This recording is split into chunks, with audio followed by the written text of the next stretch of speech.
All right, we're back at it, folks. It is Wednesday, and that means it's boards 5 and 6 in our challenge with the robots.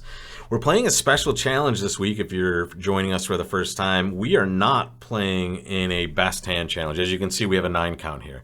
This is probably, as we were talking about earlier, the second or third worst hand we've ever seen in these challenges, because we're usually playing a best hand tournament, which guarantees we have the best hand at the table. Here, it's normal bridge. So we're getting decisions that we don't see too often, and I'm kind of liking it so far. We haven't had a Yarborough yet, but we'll play with those as they come towards us. But here, the question I left you with was, what would you do in this situation? Pass to you. And the answer is, I would always open one spade. This is a third seat position. Even though I'm vulnerable, I'm a little reticent about it, but my shape is so good.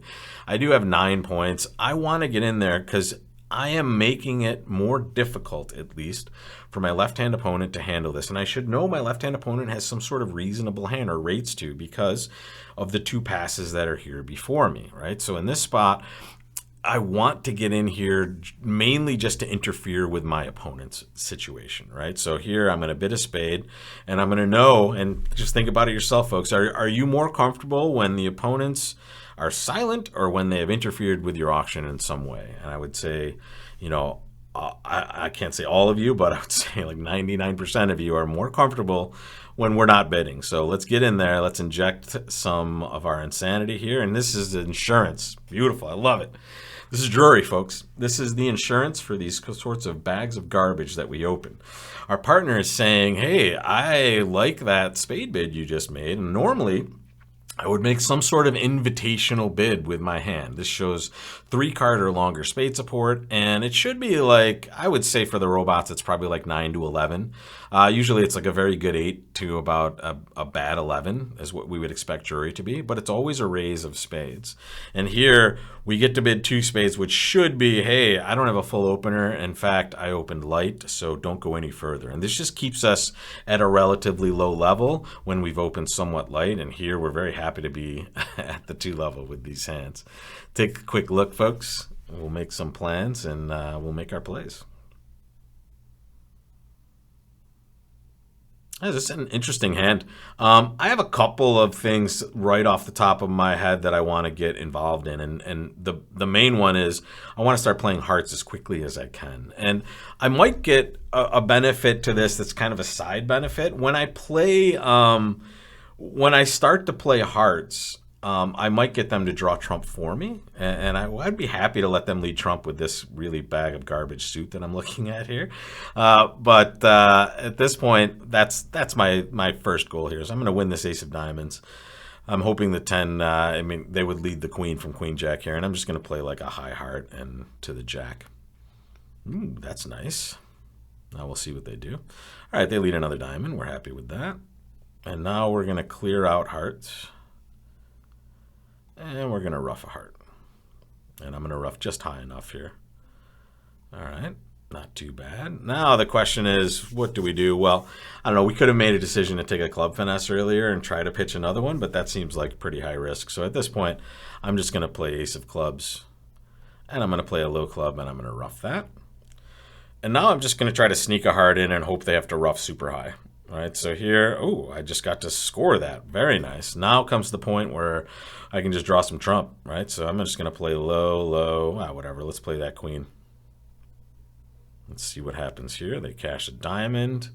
We're likely to get one trick in this wash here, and here it is. And now we'll just play a trump again. They will win these last 2 tricks, but we have gone plus in a situation where we open super light in third chair, and that is a win, folks. When you get into the auction, you get to bail out relatively low, and take a look. We have less than half of the points on this, right? I have a 9 count. My partner has 10. The opponents have more points than we do, and we're going plus on this hand. A huge win, and that's the win for getting in the auction. If we decided to pass, which for me is just way too timid here, it would probably go, they would open this hand. They would go a club, partner would pass, it would go a heart. We would probably bid a spade. Maybe they would play 1 no trump on this. I don't know. And I don't know. They have troubles no matter what they do, but I'm happy to have a plus score on the card, especially when I'm a little bit aggressive with my bid there, but working out well. Make your bid with this one, folks. You're in second chair now. Big difference. What would you do? You hopefully would use the rule of 20. You have 10 high card points, right? And the rule of 20 goes like this. It's a very good way to just build aggression into your bidding when you have good shape. You add your high card points, only your high card points, and you get 10. You add that to the total number of cards in your 2 longest suits. That's spades and hearts, and that's 10 total. If this total comes to 20 or more, you should open the bidding. And if not, you can pass and then come in later. Here, that is a calculation that works for me. I open a spade. And if you just remember this, if you're 5-5, 10 points is enough to open. All right. And the partner bids 2 diamonds. We're just going to start patterning our hand out. Partner bids 2 spades. Here, let's just make sure. Okay, that's bad. All right. So if we bid 3 hearts, it's going to think it's a control bid. Which honestly, I would have loved my hand more if partner had bid 2 clubs rather than 2 diamonds. I don't love the fact that I'm void in partner's best suit, right? But also, I have to remember, this is not a best hand tournament. Our partner could be completely unlimited here, so we don't necessarily want to close down any conversation here either. What would 3 diamonds be? That would be a control bid as well. Do I want to control bid with this hand? I don't think so. But I don't know if I really want to be jumping to 4 spades either. I can't pattern my hand out to bid 3 hearts because that's going to be a control bid. So here, I'm just going to bid 3 spades and see what my partner does. If they now bid 4 clubs control, I'll show control in diamonds. At least that's my plan at this point. So let's see what happens. They just bid 4 spades. I'm happy. Happy to bail. Wow, take a look at this. Maybe I'm not happy. No, I'm happy. Look at this hand. It's kind of a colossal misfit outside of our spade suit. So this is going to be an interesting one to play. We only need to make this sucker. King of clubs lead looks like it's a little bit of a win for us, right? Because we're going to hopefully be able to lead towards that jack of clubs for another trick. The problem is our heart suit is just kind of gross here. And we might risk tapping ourselves out in these situations. Oof, my goodness. All right, I might have to pause this and think for a few moments. This is a tough hand. 4 spades in the south. Take a moment, guys. Pause it if you need to. And I'm going to make my play in a second. This is such a weird hand. I'm thinking about 80 different things here. I'm thinking one is just kind of a straight up cross ruff with trying to develop a 10th trick. Here, if I'm able to score all of my trump individually, and that's a big if, but if I'm able to get 8 trumps individually, I just need 2 more tricks. One of them is the ace of clubs. What's the other one though? Is it a heart if I take a roughing, finesse, and hearts, or should I be looking for an extra trick in the club suit? This is a very weird spot. With shapes like this, you can't expect things to be breaking too well for you in these sorts of situations. My other play is just to honestly win the ace of clubs. I just don't want to shorten my trump in my hand by roughing a diamond so I can rough a heart, right? The problem is I don't have any great entries back to this hand, unfortunately. I could duck this club and then later on be able to take a club finesse and maybe take an extra trick in that suit if it's dividing evenly. But again, that seems not that likely. I don't know. This is such a weird situation. All right, might as well just start playing this thing. All right, I'm going to win the ace of clubs. Okay, 10 of clubs, not the best sign to see there. And I'm gonna play the queen of diamonds and rough a diamond small. Now I'm gonna play the king of hearts, hoping to see the ace. I don't. I'm just gonna rough it now.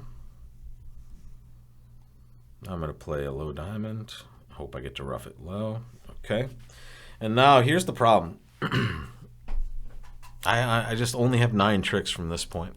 Right, and I'm creating trump tricks for my opponents as well. So here, I mean, the problem with this is there's really no great solution because I've already roughed too much. I think because here's the issue: if I lead a low club now towards that jack, I might develop a trick in clubs. But now they can just fire a trump and it's over. And to be honest, they might just be able to give their partner a rough as well. So here, I don't know where our extra trick is going to come from. I might have just sealed us for down one at this point. I'm trying to think. Maybe if something reasonable is happening in hearts here. Maybe if we're getting a reasonable break here, we see the ace of hearts. At some point, maybe we sneak that sucker in there, and that happening here. And at this point, we're just in a tough spot. Okay, we're still gonna rough these. All right. Ace of spades, we'll play that. Draw one round of trump and just lead a club and see what happens. Okay. Maybe they decide. Oh, did they break? They did not. And we're cooked, no matter what. I have too many trumps to deal with. That was a tough one, folks. That's one of the tougher ones that I've seen here, and I think now that we can see this, there might be a way. If we gave up a heart, I don't know. Let's see.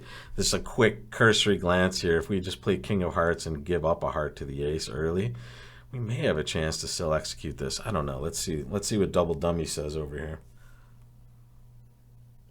Yeah, all signs point to, oh my goodness, we can take an over trick on this one, right? King of clubs.